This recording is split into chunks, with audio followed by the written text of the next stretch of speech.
is a writer and a researcher who lives in Nashville, Tennessee, where it's been raining cats and dogs. His primary expertise and mission is the recovery of ancient technology and mythology for the purpose of closing the gap between earth and heaven on earth through the raising of spiritual vibration and increasing spiritual vision.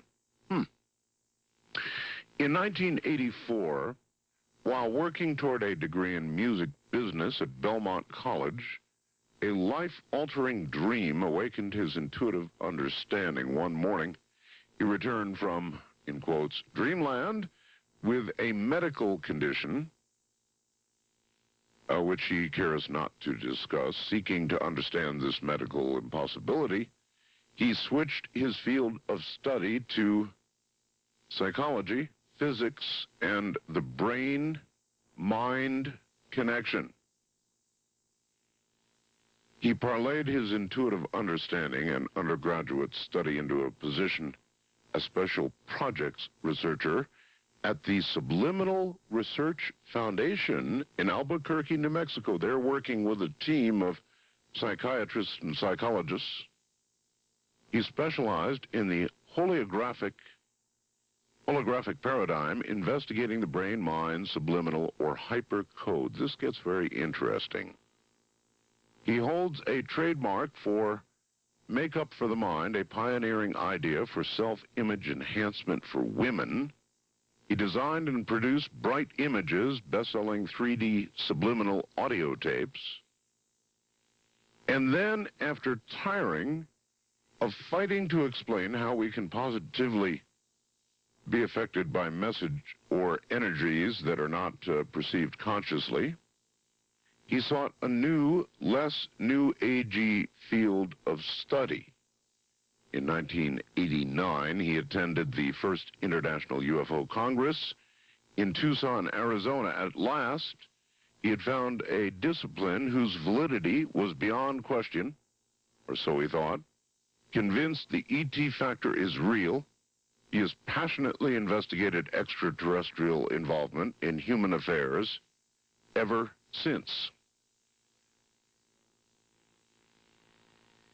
Today, William is considered one of the new breed of researchers who stand on the shoulders of such giants as Sitchin, Van Donigan, Hancock, the guy I'll be on the cruise with. In 1997, his book, The Peacemaker and the Key of Life, was published. Now get this.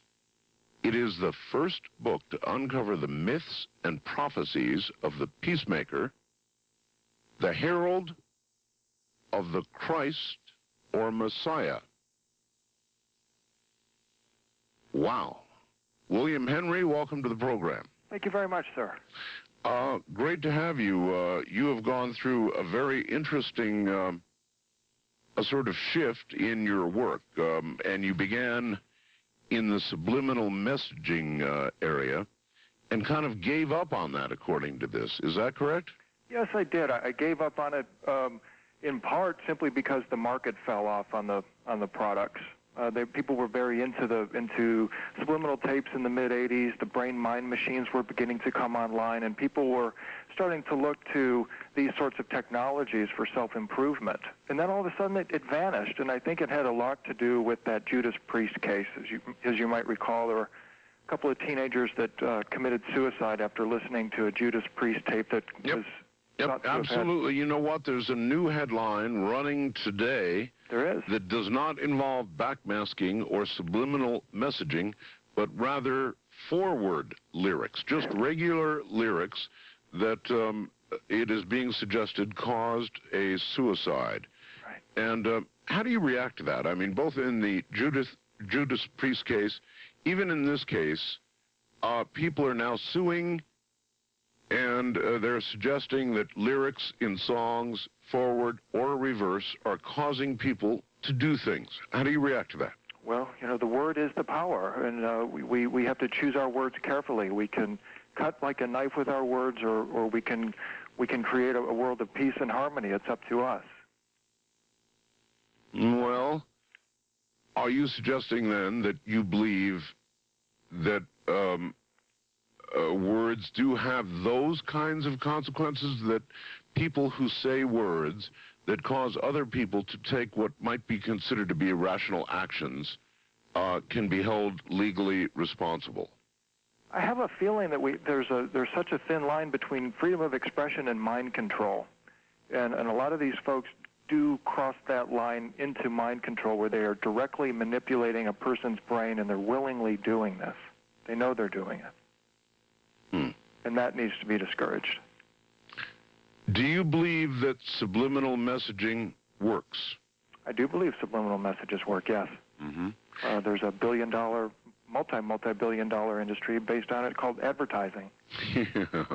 Well, there's advertising and there's advertising.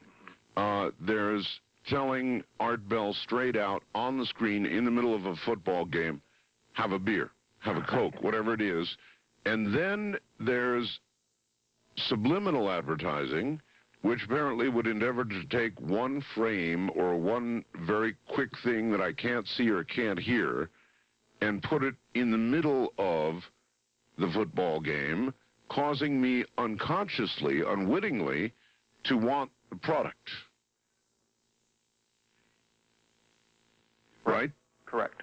Now, I had a guest on the other night who said that that all of that kind of thing is still going on en masse. Do you believe that? Oh, it's everywhere.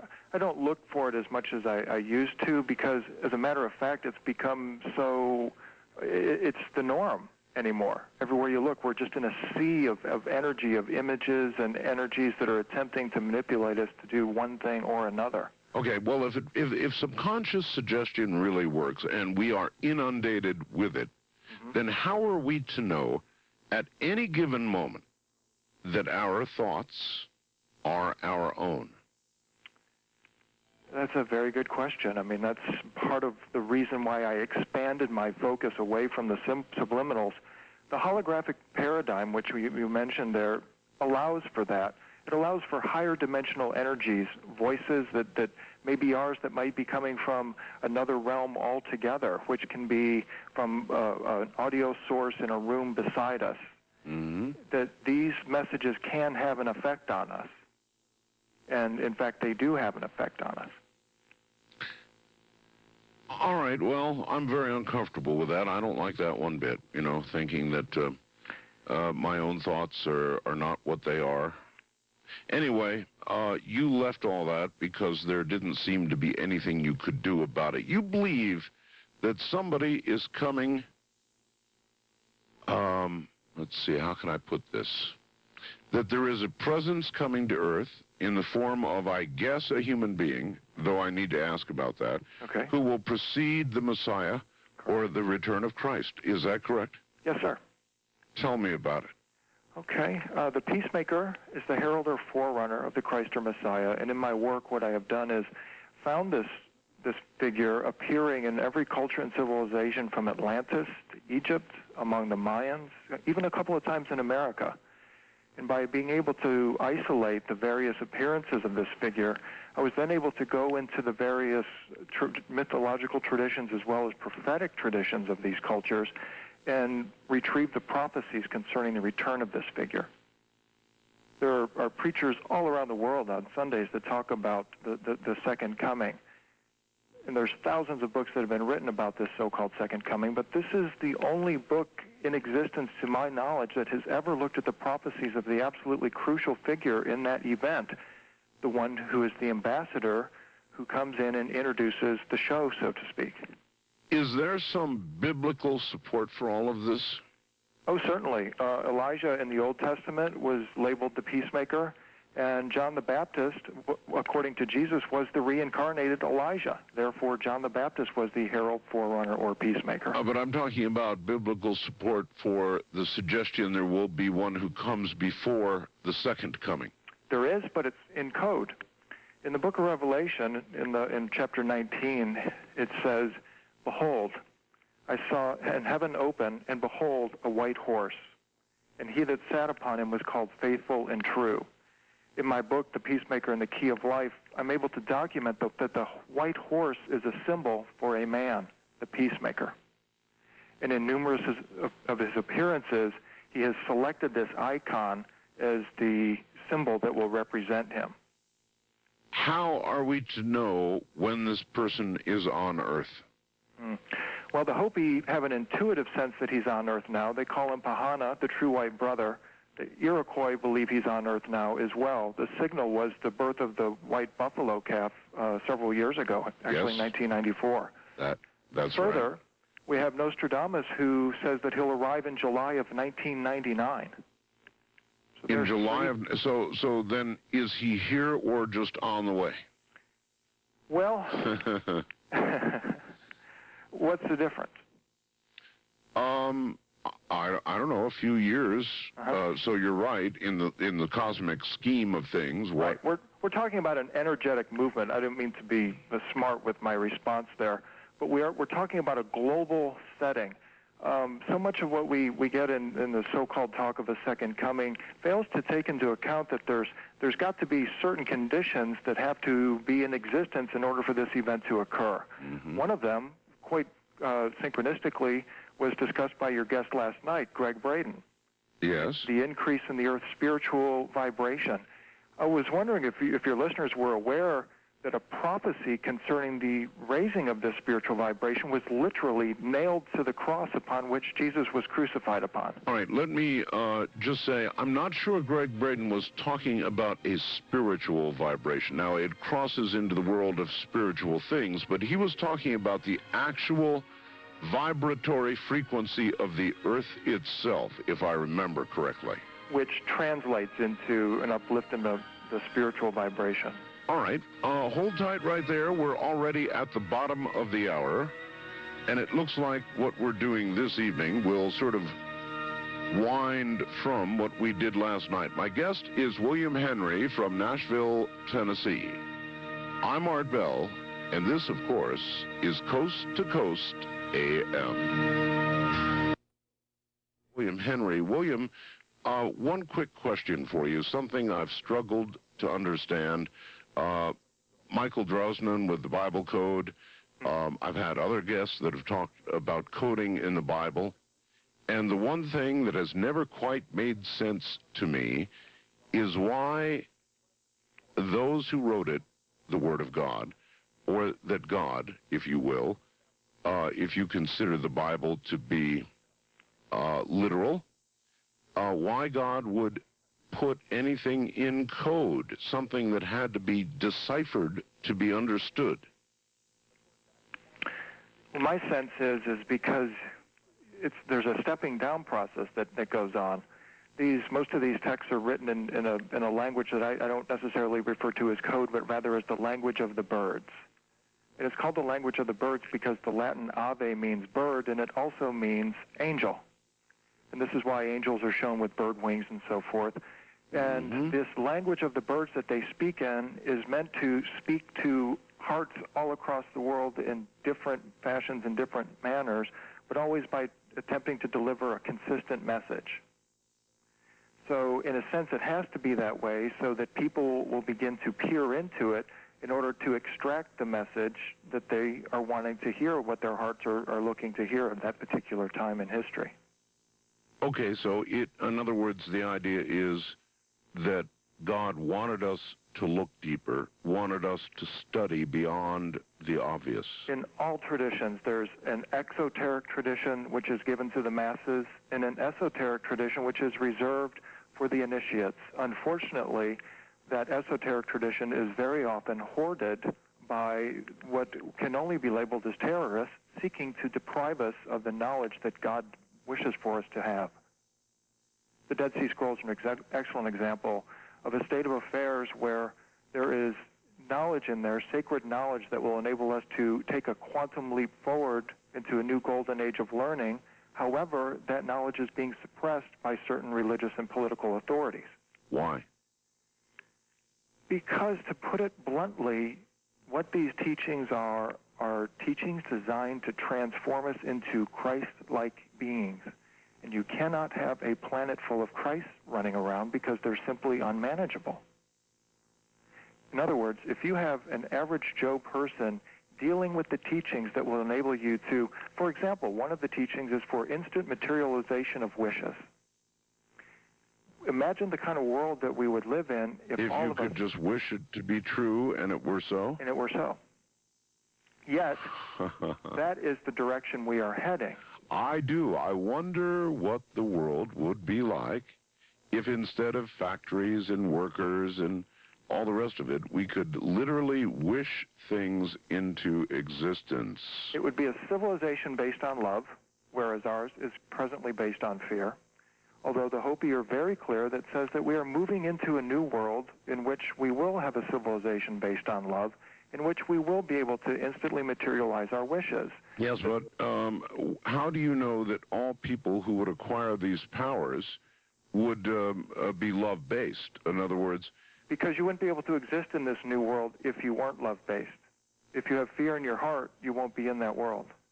Suppose there's simply hatred or trickery or deceit in your heart, as there would be with some of the fallen angels. Mm-hmm. Then I might wish an atomic bomb into existence. Yes, you might. And so that would be, it takes us back to the reason why this is suppressed. And that's the reason I believe it is. I'm not much of a conspiracy theorist. It's very easy to jump to that as a conclusion. But I think in some cases, we're denied some of these teachings simply to protect us for that very reason you just spoke of. Interesting. Now, how in the world did you get involved with UFOs? You know what? I went to, there's a technical college here in Nashville, and some people were putting on one of Randy Winter's seminars. Yes, I've interviewed Randy. Yes. 1989, my first exposure. And I was literally blown away by what I saw. You know, it's still questionable whether or not those beam ships, those Pleiadian beam ships that people were so, degacked over, are actually real or not. But it was a very impressive display, and I will never forget that drive home, the wonderment, which for the very first time I looked at the stars. It was a very, very definitely a mind-opening experience. And how does that fit in with your theology? In other words, did it challenge it? Did it confirm it? Did it have nothing to do with it? How did you absorb that? It picked me up off of one path and put me on another, led me into the works of Zechariah Sitchin, devouring all 7 of his books 2 and 3 times, and being able to then expand the picture. I think the picture that I have of my theology is of a mosaic on the wall in front of me, and all of these teachings represent one little tile in the mosaic, and from time to time, so many of us put it in concrete, but I think it's something that's meant to be more of a tessellation that is rearranged from time to time. And that's what these teachings have helped me to do. Where does Graham Hancock fit into the picture for you? What do you have studied Hancock? You know what? One of the most influential months of my life was when I read Graham Hancock's book, The Sign and the Seal, and Holger Kirsten's book, Jesus Lived in India. You put those 2 guys together, and you have an incredibly powerful scenario that paints a picture of Jesus as a person that sought sacred teachings that were hidden, that one of those might even have included the acquisition of the Ark of the Covenant, and may also have included a trip by Jesus or other holy beings, including Moses, to another star system, probably Sirius, and the return to Earth with the divine teaching.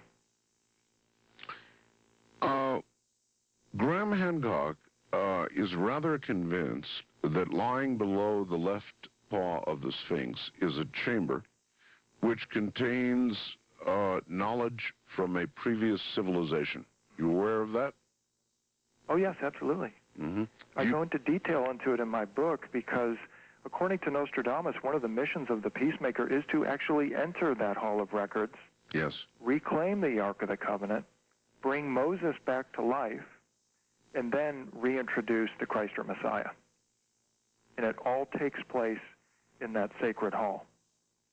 Now, I have private indications, which I cannot discuss this evening, indicating that in all likelihood there will be an attempt to get to the tunnel or even directly into the chamber below the Sphinx, and that this attempt will be made next year in 1998. And it will fail. And it will fail? Yes. Why do you say that? Because they're a year too early. The next most auspicious time astrologically for the opening of the Hall of Records does not happen until August 1999, when the Grand Cross, a conjunction of 5 constellations, occurs in the skies above the earth. Mm-hmm. That's the sign of the Son of Man. It's the sign for the Peacemaker to gather the races from the 4 directions and create a divinely inspired world peace. It's directly coincidental with his return in July 1999, and then, of course, the opening of the Hall of Records in August 1999. Will the Peacemaker, this Peacemaker that you talk about, arrive as an adult, apparent human being, or will he be born as the Christ child was? No, we're talking again about the herald. My sense is that it will be an adult human being who is performing a very specific mission. That's just my intuition, and there is the possibility that all this will simply begin in July 1999. However, Nostradamus does make a fairly clear observation that peace will begin to reign in the year 2002. Now, remember, in the book of Revelation, we have to have a 3.5-year battle between the opposing forces of light and darkness. So Nostradamus' July 1999 date going on into June 2002 is pretty close to that time frame. What will this battle be like? I have really struggled with that recently, having to dive into the book of Revelation and that whole concept of Armageddon. It's a deep chasm that you can really get lost in, and by my reckoning, and this is going to sound completely bizarre and wacky, and I hope I don't destroy my credibility, what the book of Revelation appears to be saying happens at Armageddon is a stargate opens. A being emerges and then leaves. Where do you find this in Revelations, or what support do you find for that in Revelations? It's in Revelation, I believe it's chapter 10, where there's something called a wine press is described. This wine press is approximately 12 miles square. It literally opens up out of nowhere. And what is described there is these various angels cutting down souls that don't belong in the wine press versus souls that do belong in the wine press. The reason the wine press matches up as a stargate is because it matches up with a story in Numbers 13 where Moses is taking the Israelites in the direction of the Promised Land, and he sends out a group of spies. These spies go to a place called the Valley of Eshcol. Eshcol means cluster, as in grapes. These spies come back to Moses, and they're scared stiff. And the reason they're scared is because they realize that the giants live there, the sons of Anak. These are the Anunnaki of Sitchin's research. But that's not the real reason that these spies are so frightened. They tell Moses that the land there at the Valley of Eshcol eateth the people up. That's a very extraordinary description. If they wanted to say that a cave ate these people up or some sort of plague, all they had to do was say so. My sense is that they're describing an event or an occurrence that was beyond their comprehension. People were walking along the land, and all of a sudden they disappeared. And that is associated with this wine or vineyard type place, and all of the metaphors that have to do with the up-leveling of the spiritual awareness, the transformation of the soul, and even Jesus' family have to do with the vine of a grape or with grapes in general. Would you presume this to occur in the Holy Land? No. No? Not as we think of it. I have zeroed in on Rennes-le-Château, France, is where this event occurs. Really? Yes. Well, of course, there's a lot of grape growing in France, a lot of vineyards, no Right. question about that. Mm-hmm. Is that what led you there? Yes, it is. Why not California's wine country? Well, because, again, it goes back to the connection with Nostradamus and also the mystic tradition of France in that area. There were several painters that actually painted that scene from Numbers 13 with the spies returning to Moses with a cluster of grapes at Rennes-le-Château. One of the missions of the Peacemaker art is very fascinating. I puzzled over it for a while. He has to level the mountains of the Holy Land. Now, the picture that immediately came to my mind is that he's got to break down or crumble the mountains of the Holy Land, Jerusalem, to make way for the New Jerusalem, because it's so enormous it won't even fit on the existing Temple Mount. Therefore, the land around it has got to go. But then I went to Rennes-le-Château, and what I discovered there is this enormously vast and beautiful valley. There's a hilltop that is level, and on one hilltop is something called the Temple of Isis. Directly across the valley is the Temple of Osiris, another perfectly level hilltop. Mm-hmm. And at that instant, I understood what leveling the mountains of the Holy Land actually meant. It means leveling the mountaintops for probably to act as some sort of landing beacons or something. That's what is rampant throughout Sitchin's work, is an explanation for why the ancient gods would level the mountains of Holy Lands. Landing areas for? Perhaps some sort of interstellar craft, perhaps for some sort of device that will open up this enormous stargate. You have a very interesting mix of theology as I listen that kind of seems intertwined with the final days, with revelations, and with ufology. And you've sort of mixed it all together, haven't you? I think we have to. A careful reading of many ancient texts are loaded with references to sky beings, beings emerging from funny-looking or shiny craft that emerge from the heavens. Mm-hmm. Let me take up the mantle of the born-again Christian who will come after you like a lion and rip you to shreds and say that dare to be a Daniel. What would come from these craft would be evil, would be tricksters, would be of the dark side. To them it would be. A being of light, any kind of significant spiritual teaching would be perceived to that person in an inverted fashion. Light to them is dark to us.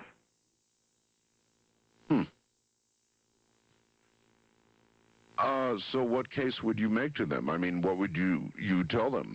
They are reading literal scripture, and they would be arguing with you, and so how would you... Well, first of all, I begin by looking at the book of Daniel and Revelation.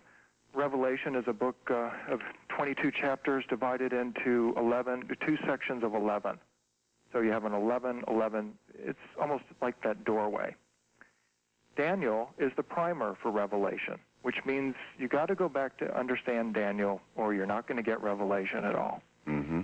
When you go back to Daniel, you learn that the book of Daniel describes some events surrounding not an individual person named Daniel, but a group of people who were the Daniel.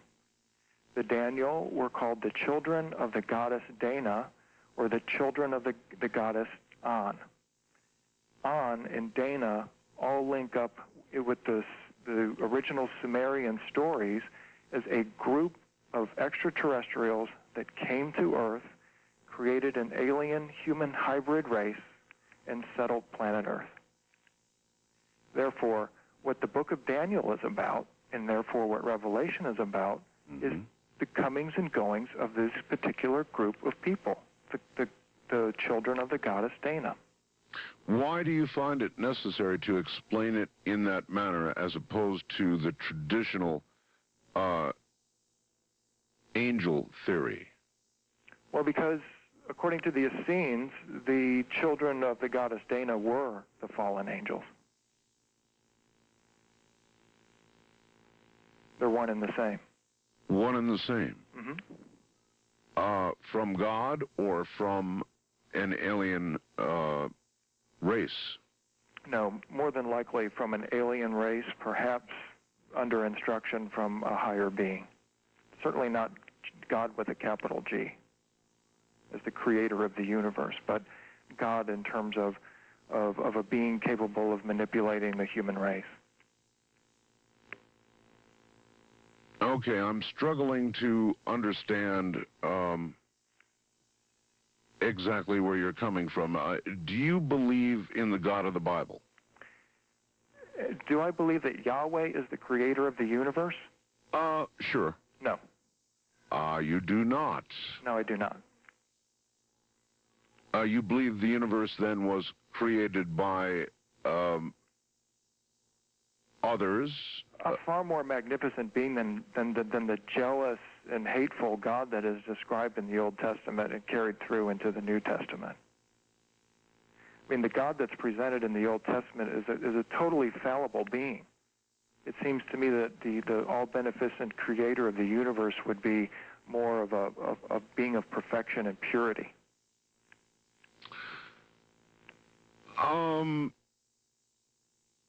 A lot of what is called hatred or fear of God, though, is read into all of that by man. I, too, have always felt that this fear of God is silliness. There should not be a fear of God. If God is the being that we imagine him to be, there would be no need for fear.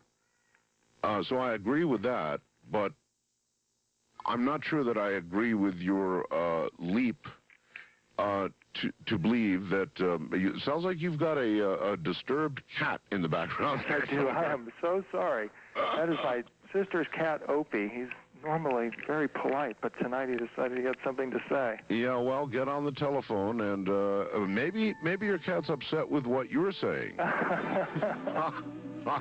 And Art, yes. Thank you very much for allowing me to express that opinion, and honestly... Oh, no, look, we're here to lay it out the way it is. I'm not going to tread softly around anything. We'll just explore it as it is. Stand by, we're at the top of the hour, okay? A couple of more questions so that I can try and understand exactly where William Henry is coming from, and then we're going to go to the phones. William, if I understand what you have just said properly prior to the top of the hour, let me ask you this. That man who walked on earth that we have called Christ, the Son of God or Messiah, who, in your opinion, was that man? Who? Yes, who was that man? If not, then the Son of God. Who was that man? Well, he could still be the Son of God. Was he God incarnate at that time? Probably. He was. I also lean towards the feeling that this was a man who functioned as a man, who lived as a man, and also had this extraordinary function of introducing a higher vibrational energy called love into our world, which was to be shared by each of us and to become the dominant force in each of our lives. Which, what I'm trying to say is that each of us, the mission of each of our lives is to become a Christ-like being. And I also further believe that all of Western civilization, all Western history, hinges on one letter, and that's the letter I. When Jesus said, I am the way and the truth and the light, follow me, in effect, was he saying that he was the only Son of God, the only way and the truth and the light, or was he saying, become like him? I believe that if you believe he was the only Savior, you're living in a world of fear because you fear the day that that figure will return. If, on the other hand, you take his message to say, become like me, I am a model, follow me in this manner, you live in a world of love. You said before the break that you did not believe in God as the God of the Bible, the all-encompassing creator. Correct. The gods, they're plural in the Old Testament, are sometimes bumbling fools. Sometimes they are extraordinarily kind beings. That duality is what distinguishes them, I believe, from the creator of the universe. All right, then I guess that's why I followed up with a question about who Christ was. If you don't believe that there is this all-encompassing creator, I mean, to read the Bible, Christ was the son of this all-encompassing creator, and so I see a little bit of a problem there. You're saying, you said, yes, I think Christ was the Son of God. Of what God? Well, he would have been the son, likely, of Yahweh, since that would be the line that he followed. He was a priest after the order of Melchizedek, which was the line of Yahweh. Yahweh, unfortunately, according to most scholarly research, was not the creator of the universe. It is a lesser God-man. So then we are all, in effect, worshiping, if we are worshiping the God of the Bible, the wrong entity. That in other words, maybe I'm getting mixed up here. No, you have it correct. That's exactly right. That is exactly right. That is what I intend to say. Okay. If you intend to say it, then say it. You have a first-time caller line. You're on the air with William Henry. Hello. Hi, I'm calling from Oregon. Yes, sir. Just got a quick comment for my question, if I can. Sure. I missed about the first half hour of the show. Did your guest say that he believed that it said something about Elijah, and that this being could be Elijah or Moses? Yes, I did say that. What's your name? My name is John. Hi, John. Hi. Well, I just have a question, because what I did hear you say was that you believe that John the Baptist was Elijah's come back, supposedly. And that is true, because that's what Jesus says in Matthew 11:10-15. He explicitly states that John was Elijah who was for to come.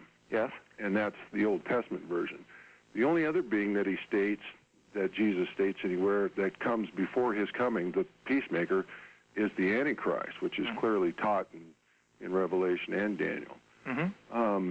And also, by the way, I heard you say when Jesus said I, Jesus didn't say I. You're taking only half of what Jesus said. The word he used translates I am, and that's why they would get so upset when he was in the synagogue, because when he said I am, that's what Yahweh used to say, I am, which means the one and only all-encompassing God of the Bible. But my real question is this. I hear you quoting a lot from the Bible, Daniel and Revelation, you're using references. If you don't believe that the God is the God of the Bible, or that gods, plural, which when he says gods, it just says, in the beginning was the Word, and the Word was with God, and the Word was God. Well, that's why the Old Testament uses the plural, because Jesus was with God at that time, too, just as the New Testament says. That's why it's a plural in there, so you're correct in the plural. But anyway, if the God of the Bible doesn't exist, why do you use any references out of the Bible that is the same writings that says that the God that it talks about is the only God? Yeah, put very well. I would have asked exactly the same question. And if these parts about Daniel and Revelation, as well as because the whole Bible talks about the coming of Christ, not just Daniel and Revelation, but they do concentrate on it. If those parts there that you keep picking out, to make your points are true, why isn't the part about God being the only God also true? Why is that? Oh, well, the reason is because those parts of the Bible, you mentioned the book of Genesis just a moment ago when you described in the beginning was the Word. Well, that's actually, Matt. Wait a minute. Let him finish. Okay, I was just going to say that's not Genesis. Okay, but let him go ahead and finish. That text, those that he cited, came from earlier texts that were already in existence. And that's the reason that I feel comfortable in being able to pull from selectively from the Bible as is it simply another text from a different culture. Okay, well, what part of the Old, because what you quoted was from the New Testament, not the Old Testament. That first spot in the beginning when the Word was with God and the Word was God, that's New Testament writings. That's not Old Testament. Because most of the Old Testament taught that, that just used it in the plural sense of the words, which it was. Every time it's translated as God, it is translated plural. Correct. But, in the pillar of fire that went before him, and Jesus was always spoken of as a strong angel when he was in his earthly form, such as in the pillar of fire. But that's my main point, is I just can't see how you could use some parts of the Bible, believing some of it, not believing other of it, when inextricably throughout not only the Old Testament portions, but they coincide with the New Testament portion. We're talking about documents written over 2,000-year span over many different cultures. Mm-hmm. And they all say the same thing. And so I'm just confused on that. By the way, just as a comment, yes. Before I go, this is the person Patsy talked about when she talked about the ones who will go in ignorance. Okay. My guess. I mean, I don't mean that derogatorily, because I mean it. I think it's sad. I really do. I think it's sad because I listen to all the things this guy is saying, and it's exactly what Jesus talks about. When Paul said the spirit of Antichrist is already in the world. This is the spirit of Antichrist. Thank you. I was about to, at the beginning of this hour, suggest to you the same thing. What you call the peacemaker to come, that to precede the return of Christ, how do you know that you are not talking about the Antichrist? Excellent question. Their missions are different. Broadly speaking, and this comes from the Talmud, the mission of the peacemaker is to recover the key of life, which is the staff of miracles Moses used to part the Red Sea, to recover the Ark of the Covenant, to bring Moses back to life, and to level the mountains of the Holy Land and introduce the Christ or Messiah. That's his mission. The mission, on the other hand, of the Antichrist is to create a 7-year peace treaty, to rebuild the temple in Jerusalem, to create a unified global economy, and to serve everyone with the mark of the beast. That's how you tell the two apart. But that since neither that we know of has yet come, how do you know that which you regard as the peacemaker is indeed going to have the mission you are describing and not the mission that you should fear? Just simply by looking at the various traditions, what this figure has done historically in his various incarnations. This peacemaker didn't appear just as a Hebrew man named John. He appeared as an Iroquois Indian named Daganawida. But isn't the Antichrist, and I'm not a biblical scholar, so I'm just sort of toying about the edges here, but is he not to be one of deceit? Will he not appear to be a peacemaker? Oh, yeah, we'll be asked to worship him as God and believe in this figure as God. That's very clearly stated. The peacemaker is more of a behind-the-scenes type figure whom you may never even truly appreciate as a global figure. All right, east of the Rockies, you're on the air with William Henry. Hello. Hello. Yes, sir. Yeah, I basically want to ask him again to clarify his scenario of how Christ will appear in the second coming, as that's the event that most Christians are looking forward to. I come from a denomination that teaches that when Christ comes, he's going to come in the clouds visibly where every eye will see him. And the dead in Christ will rise, and then the righteous dead that are in the graves will rise first, and then we who are righteous that are alive will be caught up in the air and meet the Lord in the air. How does he see that? I mean, I got that from several. I can give him some. Do the wild thing at 702-727-1295. But I had to bleep that out, Dale.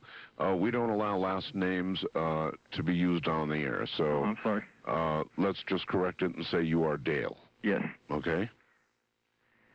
Dale, I appreciate the question, but it's just not simply something that I'm addressing at this time. Mm-hmm. I'm trying to establish the existence of a herald or a forerunner and what that figure will do. And far be it from me to speak for exactly how Christ or anybody else is going to come. Oh, so you're not talking about Christ who's coming. You're talking about someone else who's going to come? Correct.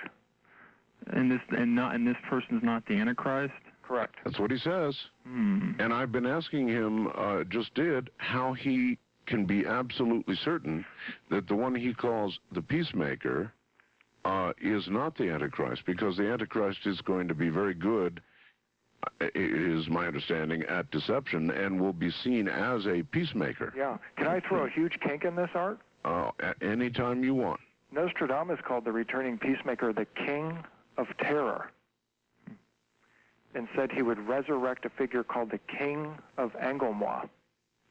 And numerous Nostradamus interpreters have put forth the proposition that this King of Terror is an alien invasion force that will come out of the sky, wipe out New York, cause instantaneous cataclysmic earth changes, and then will destroy Jerusalem.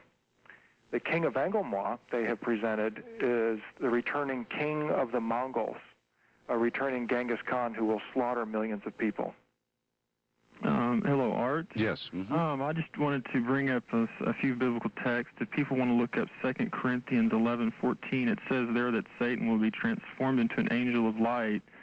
Revelation 16:14 says that the evil angels, along with Satan, will work miracles to try and deceive the very elect. 2 Thessalonians 2:9, and as well as... All right, I really don't want to turn this into a battle of Scripture. I really don't. Yeah. But I appreciate your call. Thank you. West of the Rockies, you're on the air with William Henry. Hello. Hello, and thank you so much for taking my call. Sure. The first gentleman who called took quite a few of my questions about how could you be so certain that you are now talking about the Antichrist, etc. Yes. Well, for me, I would like to get back to the basics, because there is something that disturbs me very much, and that is you are so focused on Yahweh. Why did you pick Yahweh? I mean, Lord God Almighty is so mighty and so wonderful. What about Father God Jehovah? What happened to him? I mean, are you allowing yourself to just be distracted by one semantic distortion, or what? No, the reason that I use that, ma'am, is because Yahweh appears very often in other guises in different cultures that involve the peacemaker. And that's the reason that I focused on him. I'll give you an example. In the Sumerian text, his original name was Enki. And he appeared there as a very helpful being that delivered enormously popular and powerful teachings to the people of his time. Osiris is another name for this being, as he appeared in the Egyptian tradition. So when I use Yahweh, I'm using a name that most people identify with, as opposed to Jehovah, but also because he appears in these various traditions. I can see where your point is.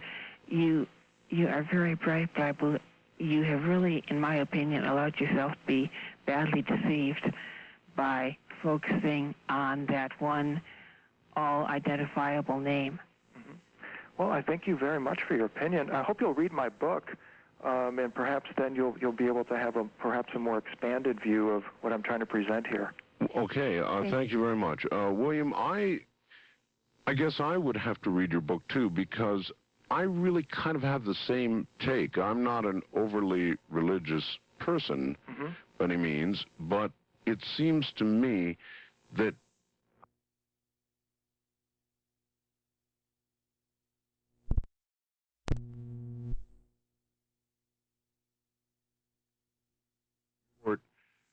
your theology and dismissing the greater bulk, and I'm not comfortable with that. Well, I certainly appreciate that. Again, The cherry picking is, to be perfectly honest with you, in the book fairly selective. I think we've magnified it to a great deal this evening. Mm-hmm.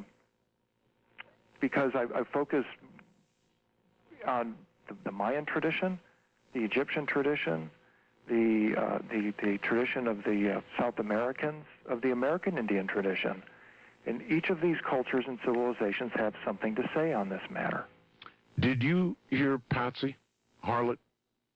No, sir, I didn't. You didn't. She was actually, she called herself a witch, but I would call her more of a devil worshiper. Mm-hmm. And she would, I think, find what you've had to say here very helpful to her cause and her belief. Now, that's just my opinion. And have you examined and worried yourself about what you've done in terms of creating your belief system based on sort of a part of the Bible and a part of this and a part of that, and throwing it all together in a conclusion that this being who is coming that will precede Christ will be a positive entity, and you can be so sure that it's not the Antichrist? Oh, absolutely. Uh-huh. All right, stand by. We're at the bottom of the hour. We'll be right back. William Henry is my guest. In State Line, Nevada, says, you know, Art, I'll bet JC's dialing finger is raw by now. Good morning. It seems your guest is suggesting that there is one God, creator of everything, and then a sub-god assigned to each universe. Can it also be assumed that these lesser gods, all in quotes, were once mortal beings elevated through good deeds to the position they now occupy? Does that fit in, William? That works for me. It does? Yes, it does. How does it sound to you, Art?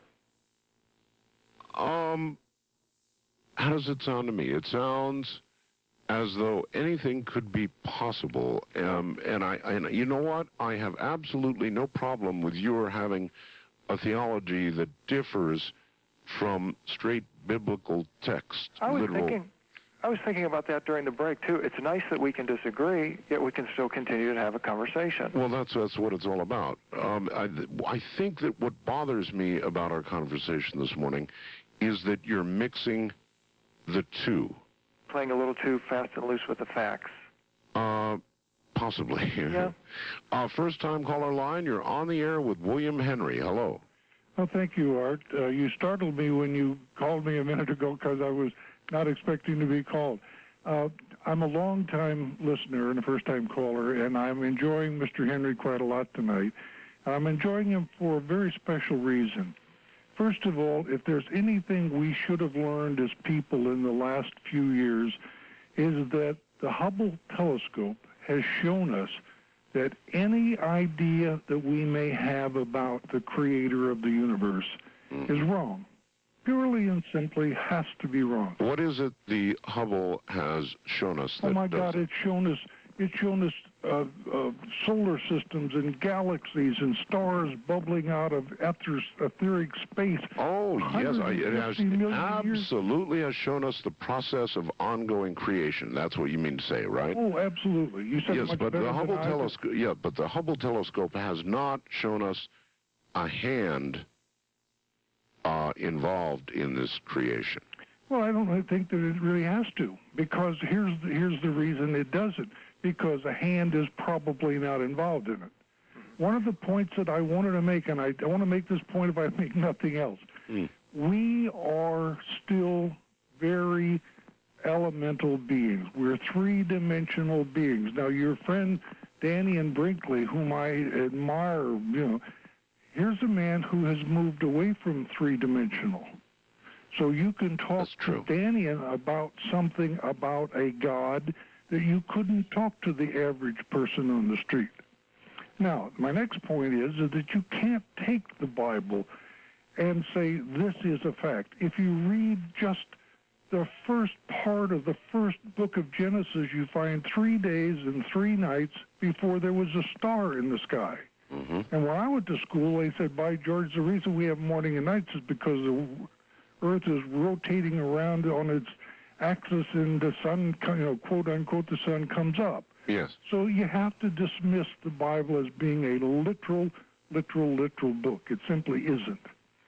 Another example that I really love is this tirade that this Old Testament God went through after the serpent tempted Eve, and he told the serpent, I'm going to put enmity between your seed and the woman's seed. Now, as I understand seed in the Bible, it's, procreation. I didn't know snakes were procreating with women.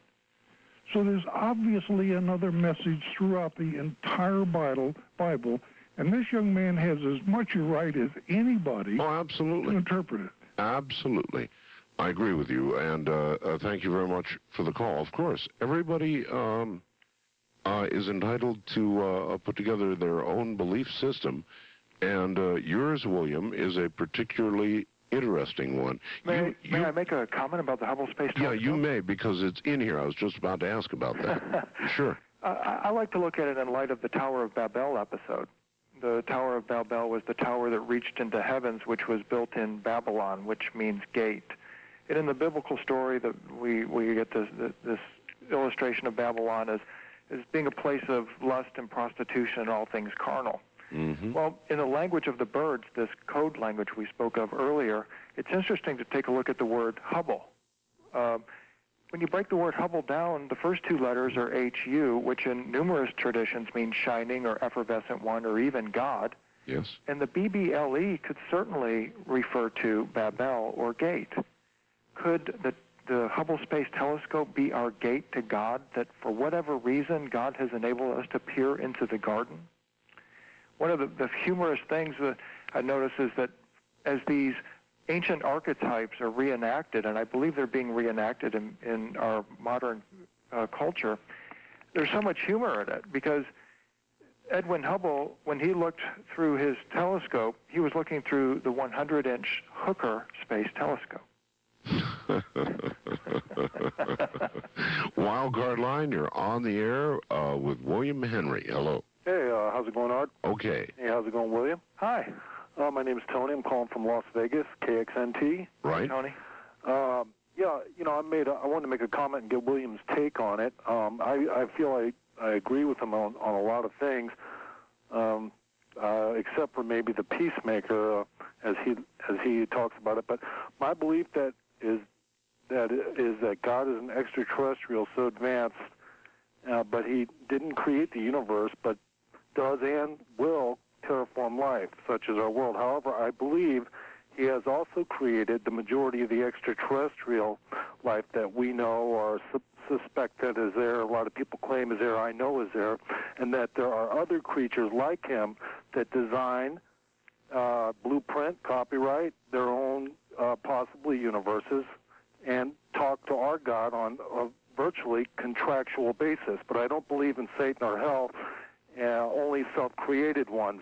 What's your take on that, William? And I'll just listen in or off the air. Is that okay? All right, Tony, thank you. So he's saying no hell. Heaven, perhaps, and Great God, question, Tony. But no hell. The Sumerians were very explicit about it. Remember, at one time people believed that our world was flat? Sure. That notion came from the Sumerian idea that we lived in a four-cornered world. And this immediately we're led to believe that we're talking about the Earth. In actuality, what the Sumerians were discussing was a sector of space demarcated by 4 constellations: the lion, bull, man, and eagle. Exactly the same 4 beasts which create the Sphinx, which is a composite beast of the lion, bull, man, and eagle.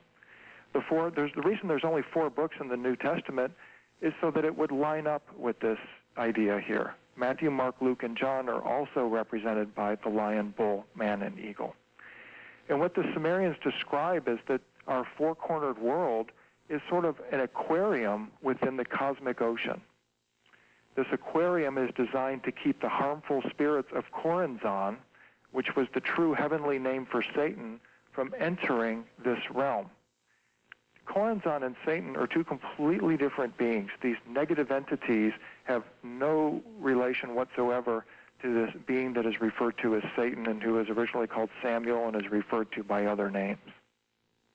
So I think it's very interesting that people are beginning to develop an awareness that we could be the product of somebody's science project.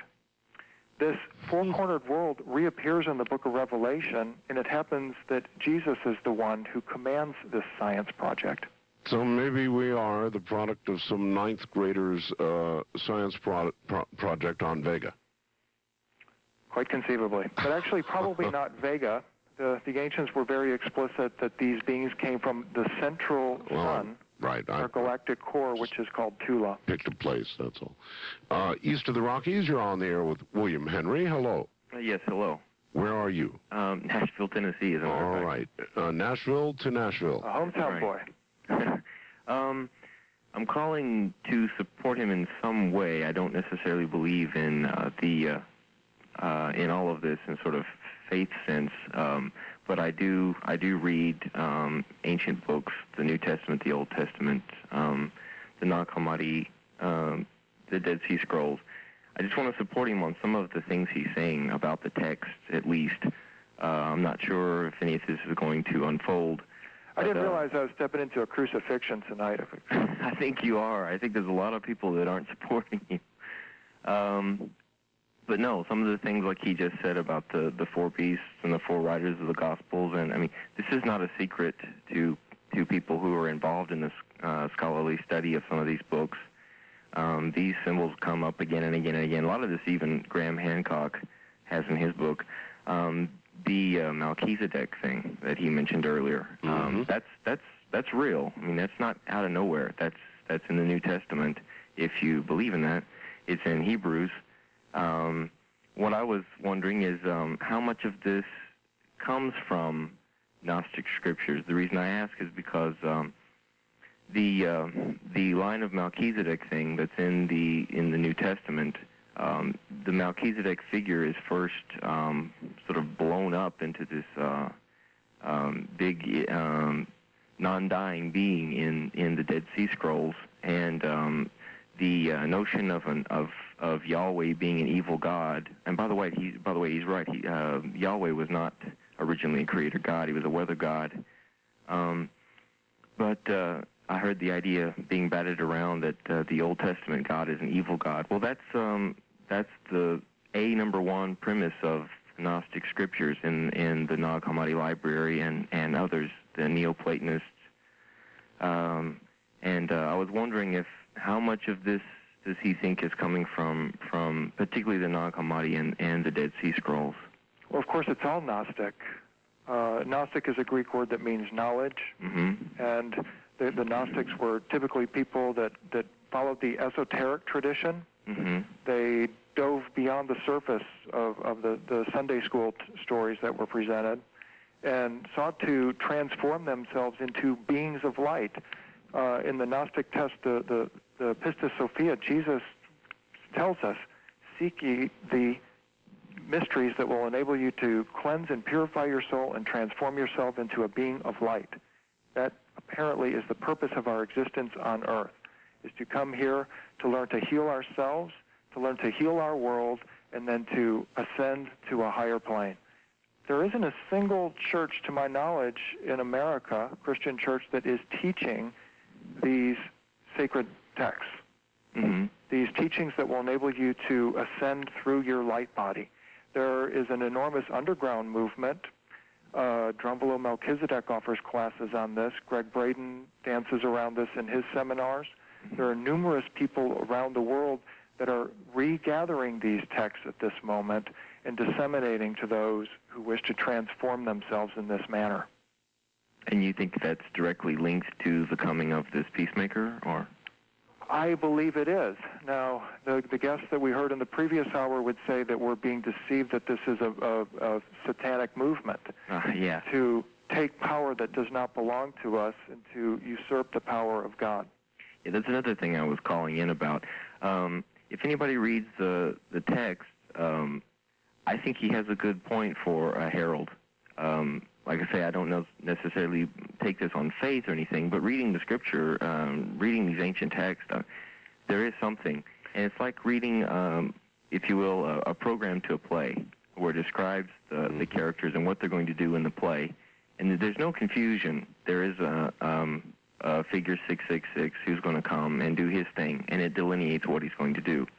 And there is room for a coded herald, I believe, in Revelations and some of these other books. And there's no confusion in the text. Now, if you're talking about someone who may see the coming of one of these and confuse it for the other one or something, that's a different question to me. But I think as far as what he's reading from the texts themselves, I don't know about the interpretation, but I support the reading. All right. Excellent. Thank you very much for the call. West of the Rockies, good morning. You're on the air with William Henry. Good morning, Art. This is Al from Joshua Tree. Hi, Al. And I'd like to ask a couple of questions of Mr. Henry, and then I'll hang up and listen off the air. Sure. I'd like to ask you, Mr. Henry, if you believe that Enki will return, and number two, how much do you know of Apollonius of Tyana, and do you believe it was possible that Apollonius of Tyana was the real teacher of the New Testament? I thank you.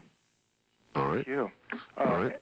Enki, for everyone's information, was part of the Sumerian pantheon, believed to have been an extraterrestrial bioengineer who came to Earth from a planet, 12th planet in our solar system called Nibiru, and genetically altered humanity and put us on our present spiritual path.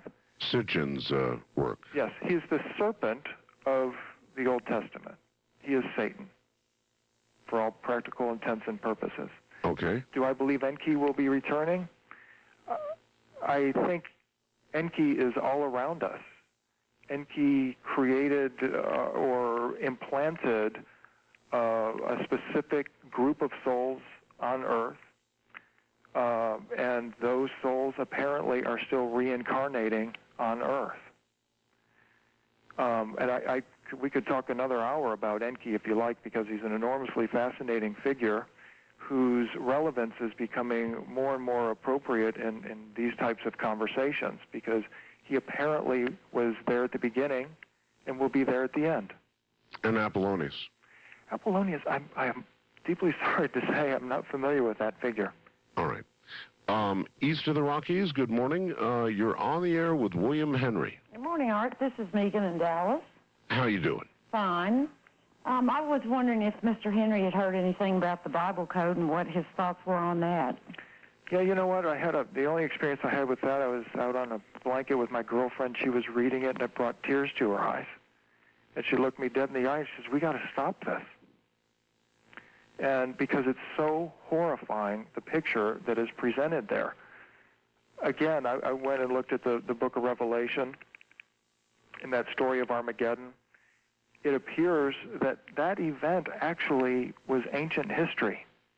It is the story of the creation of the earth and the arrival of this being we call Enki. And if we have a moment, I would like to be able to describe that story, because it's the bedrock of Sitchin's research, and it is actually the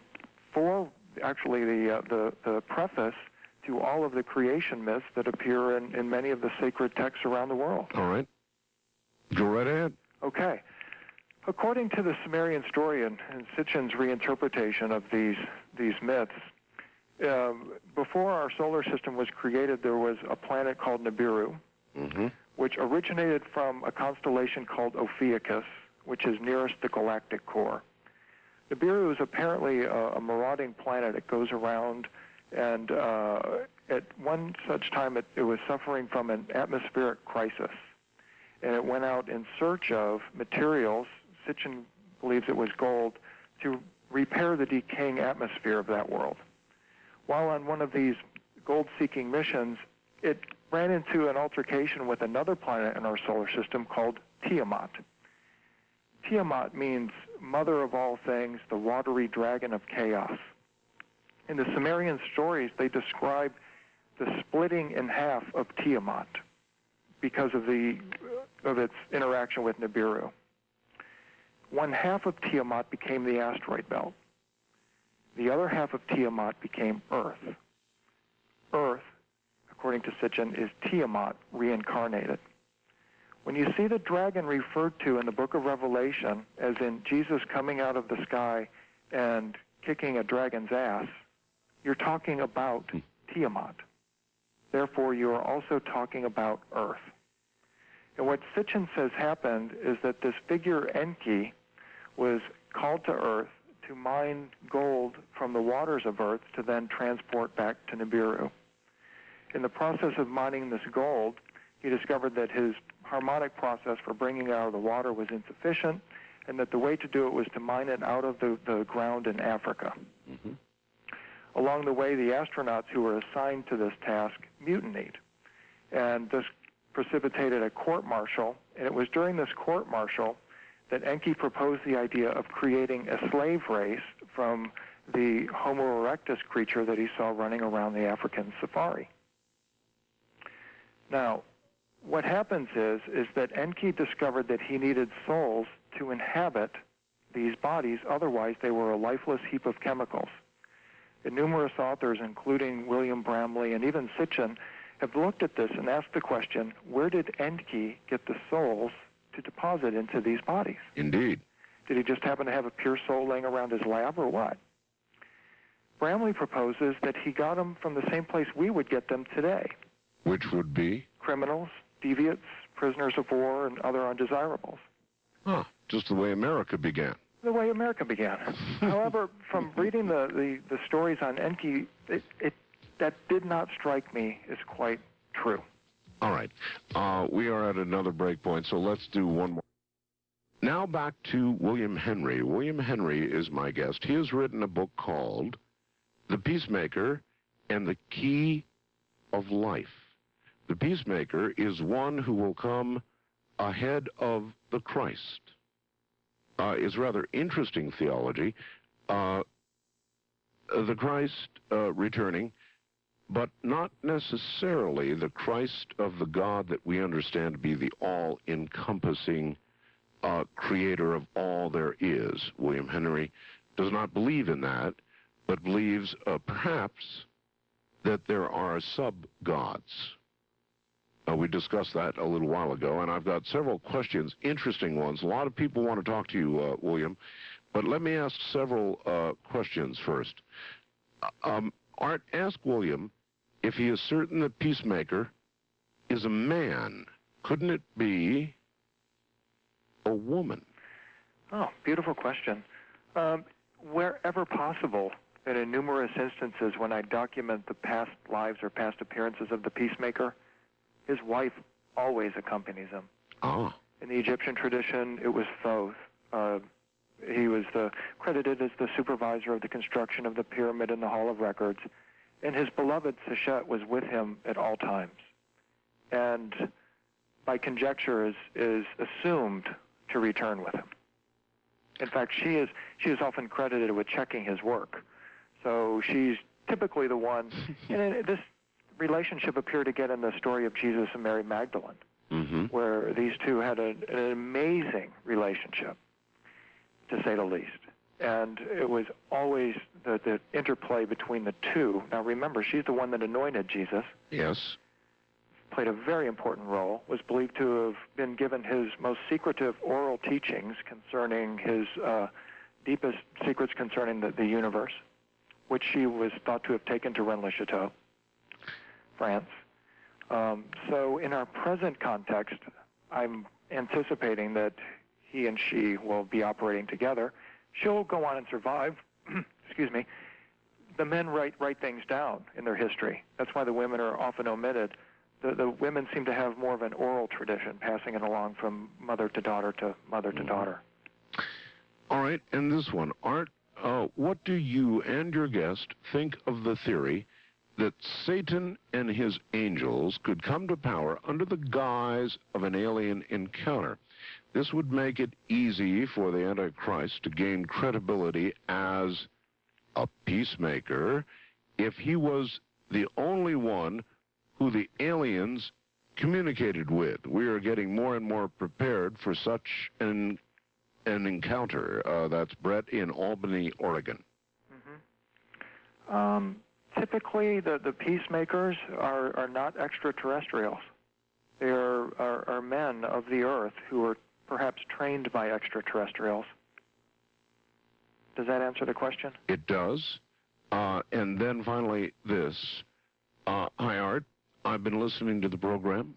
I believe what your guest is saying about the God of the Bible is that the God of the Bible is a group of beings called the Nephilim. Anyone who has read Zechariah Sitchin's 12th Planet would be familiar with the Nephilim. My question is, would you please ask your guest if he can elaborate on the God who created the universe? Nephilim, I believe, are the mixes between angels that have taken earth women. Is that correct? Right. Yeah, they're the giants, the people of the rocket ships. Unfortunately, there is very little in these texts about the creator of the universe. In fact, the question that I asked or posed to Zechariah Sitchin and never really did get a satisfactory answer was, to whom does he pray to? Mm-hmm. Knowing what he knows about the Sumerian texts, and my sense is that in Zechariah Sitchin's library, he's got stuff he hasn't even shown us yet that will just utterly blow our minds. So the point is, we ain't seen nothing yet. William, who do you pray to? To be perfectly honest, the mother. The mother? I ask the mother I pray to the mother. I pray to, and I envision that as perhaps a feminine type energy, but I pray to the mother. So you think then the God force, the immediate God force, or the one that you believe in, is a feminine force? Yes, I do, because even Enki was subservient, and subservient is a contemporary 20th century male term. Enki yielded to his life mate, Ninharzag, a female entity. He looked to her for guidance. And this is Tiamat. It goes back to that planet of which we're the reincarnated planet, was a feminine-oriented planet. And there's numerous traditions that uphold the goddess as the creator of the universe. Mm-hmm. All right, back to the phones we go. First-time caller line, you're on the air with William Henry. Good morning. Hello there. Hello, Art. Yes, hi. Where are you? I'm calling from Abilene, Kansas. Abilene, Kansas. All right. Been there? Nice little town. Yeah. Okay. Well, I've heard William Henry speaking about quite a few interesting things. He sounds knowledgeable in quite a few areas in that, and I hear him speaking a lot about Yahweh. And I was wondering, does he believe that Yahweh created the earth, or Yahweh was a man, and does he base that on the Bible? And I have just a few more questions and another statement, I guess. Well, I'm glad we got back to that, because no, Yahweh did not create the earth. Yahweh arrived after the creation of the earth, during the cataclysm of Tiamat. Okay, and when you speak of Tiamat, are you referring to the Babylonian story, the Enuma Elish? Mm-hmm. Okay. Because that's interesting there, because, well, if you're basing the story about the creation of Yahweh, or not creating the earth from the Bible, or Yahweh being a man, do you believe that Yahweh was a man figure? Yes.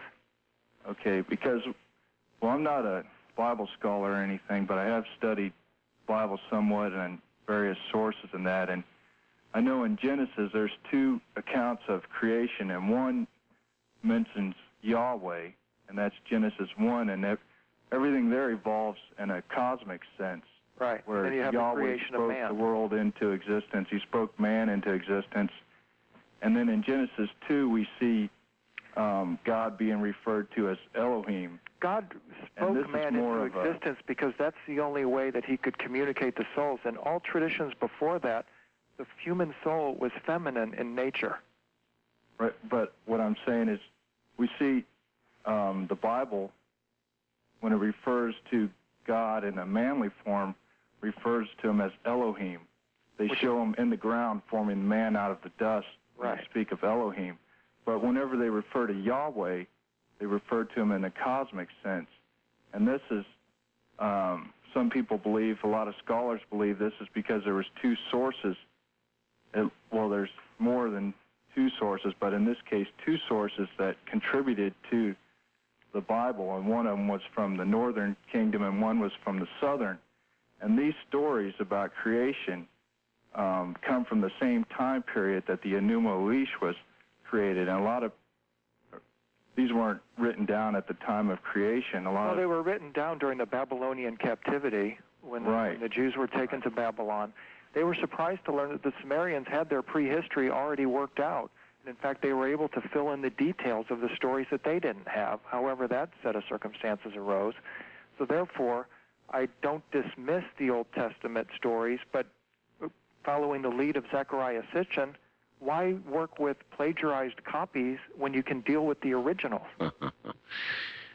Do you believe that creation occurred instantaneously, where there was nothing? Suddenly there was something, and what we understand, or what scientists believe to be the Big Bang, and that everything is, in effect, flying away further and further and further? The closest I can even come to even imagining the set of circumstances that led to creation, I put into a children's story called Junior Cosmic Egg, which was the story of a cosmic egg named Junior who grows up to become his own universe.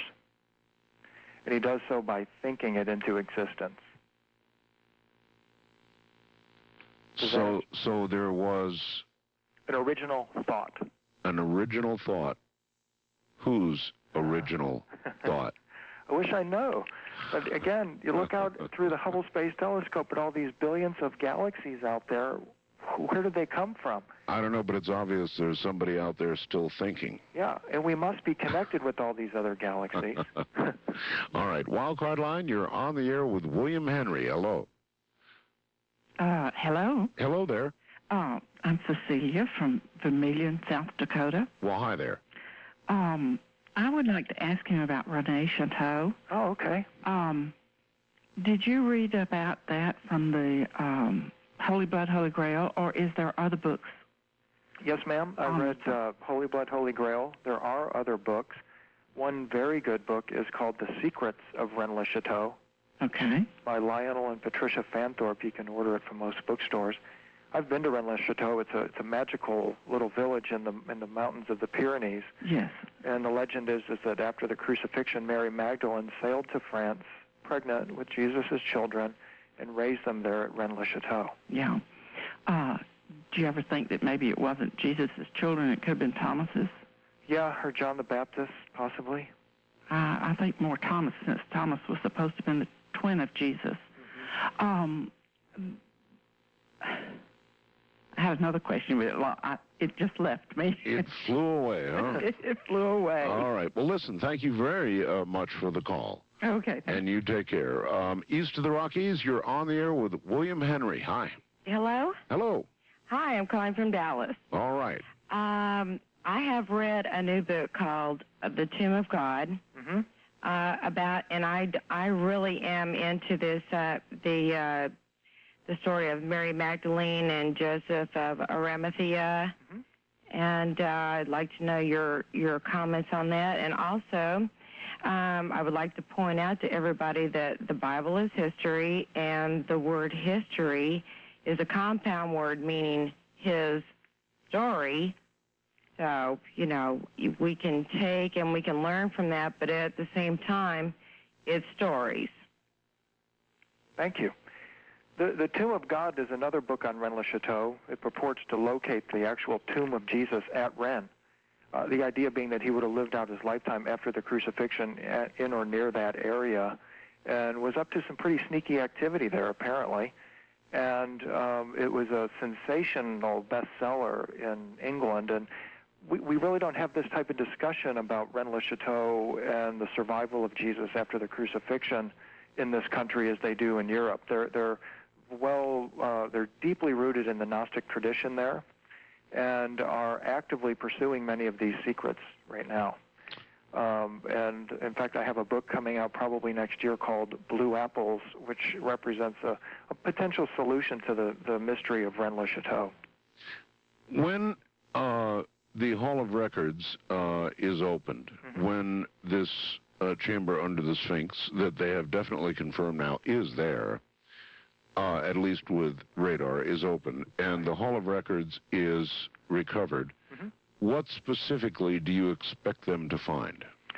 I expect them to find a 45-foot high device called the Great Ascender. Osiris' ladder into heaven, Jacob's ladder, the Tree of Life. These are various names for the same device. It has an Ark of the Covenant, a trans-dimensional device as a base, and it has this enormous golden pillar on top of it. In the stories recorded by Zechariah Sitchin, and even recorded in the book of Daniel, this device is used apparently to open up gateways to other dimensions. And I believe that among other artifacts, that this will be the primary artifact that is discovered within the Hall of Records. In other words, a transportation device. Yeah. A device that's used to tie the thread. There really is some reason to believe that you could be right on the money, because one thing I discovered in Egypt, and I think just about everybody knows now, is that the pyramids and the Sphinx were not places of burial. Right. There's no question about it. They were not, and that is a popular myth, that they were burial places for the pharaohs. Ain't so. They've never found one there. So whatever the pyramids and the Sphinx and what lies below it might be, one thing it is not is a burial ground. So then you are forced to search for what other purpose they might be there. And of course, they are not the only pyramids. We're beginning now to look at pyramids all over the world, Asia, South America, even this country, all over the world there are pyramids. So somebody once knew something that we have not yet rediscovered. Oh, I agree. It's utterly fascinating to me that the Great Pyramid sits on a much more magnificent structure, that 12-acre megalithic platform the Egyptians called the Egg of Creation. That is an astonishing piece of technology that's still level to within 1 degree yet today. That is true. So, in that context, the Giza Plateau is a womb. What happens inside of a womb? A transformation takes place. One way of living, one being, is replaced by another. And this is why I think there's some sort of a transportation device there, that it has the ability to transform perhaps the human body or the human soul into a being of light capable of traveling to another dimension. All right. West of the Rockies, you're on the air with William Henry. Good morning. Good morning. Where are you, pray tell?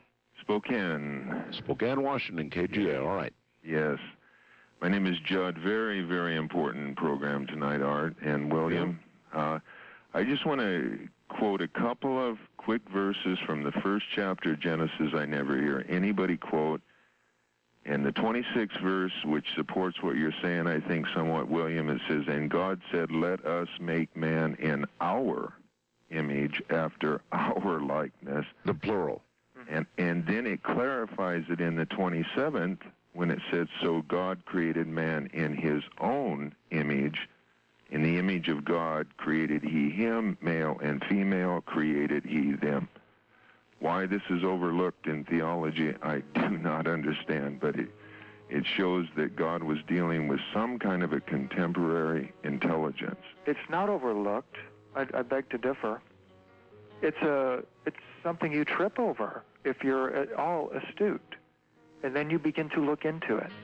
And you begin to look within at the esoteric meaning of that term and what that actually represents. And then you're first terrified, then you're enlightened. All right. On that note, we're going to take a break, and then when we come back, I have a question for William about reincarnation.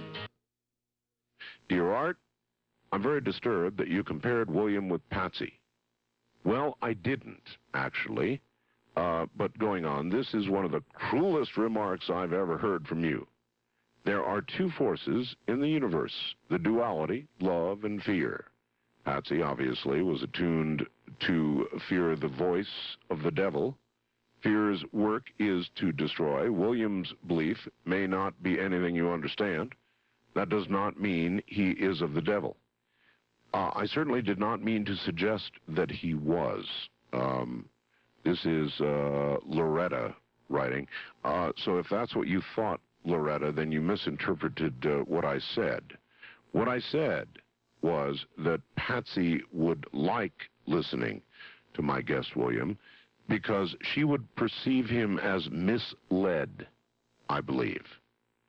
And this is reflected in another fact. Dear Art, William is very accurately describing what the Bible calls the false prophet. The only problem is that the false prophet comes to precede the Antichrist, who is a peacemaker for a period of time. In fact, he is exactly the Antichrist's ability to solve the Middle East fight, the one over Jerusalem, which wins him the term peacemaker. But that peace does not last. So that is the reference that I made to Patsy, that Patsy would have surely accused William of mistaking what he believes to be the peacemaker for the Antichrist. Do you understand what I'm saying, William? Oh, yes, absolutely. Okay, I was not saying that you were of the devil or analogous to Patsy in any way. Art, you're too much a gentleman to do that. There's no way I even interpret it that way. I understood what you meant and took it to heart. Yeah, it is an enormously complex issue. I think if I have a message for anybody that's listening tonight, no matter which side of the line they perceive themselves to be on, it just may be that now is the time for the reenactment of this mystery play. And indeed, it is a carefully scripted mystery play. So this is the reason why you're such a tower of strength in our culture right now, because you're the lone voice in the wilderness. You're giving a ray of hope to people. You're assembling people, the children of light, perhaps some children of darkness, asking them to be responsible for who they are and what we're doing with our world. William, I have not solidified my faith in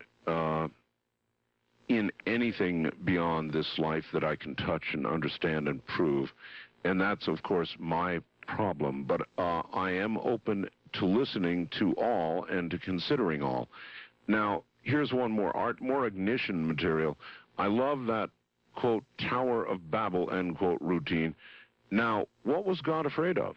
Again, no big mystery, simply a unification of the human race on earth. This theme was further backed up by revelations in the warnings of a new world order. God forbid that mankind would reach the level of personal growth that would permit this kind of unity. People of Earth, we have been conned. Get off your knees and walk with dignity and respect for each other and all living things that a creator would have desired. How's that? Well, we've turned this evening into an encounter group for Yahweh. Sitchin makes an emphatic point that Yahweh is in fact psychotic. He has a split personality, and this is explained by the fact that it's actually two different God beings in conflict with one another. One, a beneficial type being who wishes us to completely and utterly become godlike beings, and another being who ruthlessly withholds anything that would remotely enable us to challenge the gods. In the Sumerian tradition, they appear as Enki and Enlil.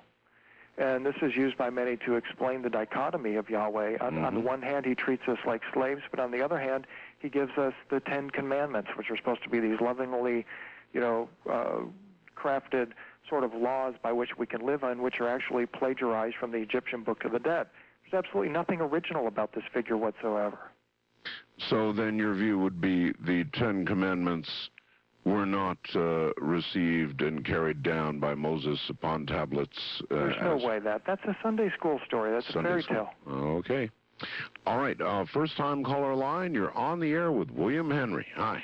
Yes, hi. How you doing? I'm fine. Yes, Mr. Henry, how are you?